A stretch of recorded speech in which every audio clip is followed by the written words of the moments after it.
Grand Theft Auto 6 is the game everyone's waiting for, but whispers of delays have been driving fans wild. Is GTA 6 slipping to 2026? Stick around because we've got the truth straight from the source, and it's gonna blow your mind. Hey GadInsider crew, welcome back to your go-to spot for all things gaming. Today we're diving into the chaos surrounding GTA 6's release. Rumors, leaks, and hoaxes have been swirling, but Take-Two Interactive, the big bosses behind Rockstar Games, just dropped a bombshell that's got every GTA fan hyped. Let's break it down. Last year, Rockstar Games sent the internet into a frenzy with the GTA 6 teaser, confirming a fall 2025 release. This game is shaping up to be the most anticipated title of 2025, maybe even 2026, with lifelike graphics, an immersive open world, and a narrative that's gonna weave us into the streets of Vice City. It's no wonder fans are obsessed. But after that teaser, things went quiet.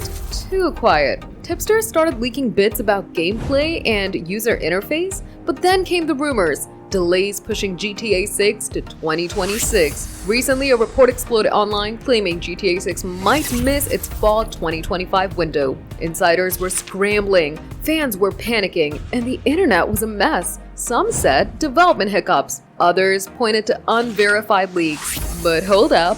Take-Two Interactive stepped in to shut it all down. In their latest statement, they reconfirmed GTA 6 is on track for fall 2025. No delays, no drama, just pure unfiltered hype for the biggest game of the decade. So what's coming? Expect top-tier graphics that'll make your jaw drop, a story that pulls you in like never before, and that classic Rockstar open-world magic. Whether you're cruising through Vice City or pulling off heists, GTA 6 is gearing up to redefine gaming. And with Take-Two's confirmation, we can all breathe easy knowing the fall 2025's locked in. That's the latest on GTA 6, GadInsider fam. No delays, just pure excitement for fall 2025. What are you most hyped for? Graphics, story, or something else? Drop it in the comments. Smash that like button and subscribe to GadInsider for more gaming updates. Hit the bell so you never miss a beat. Until next time, keep gaming, and we'll see you in Vice City.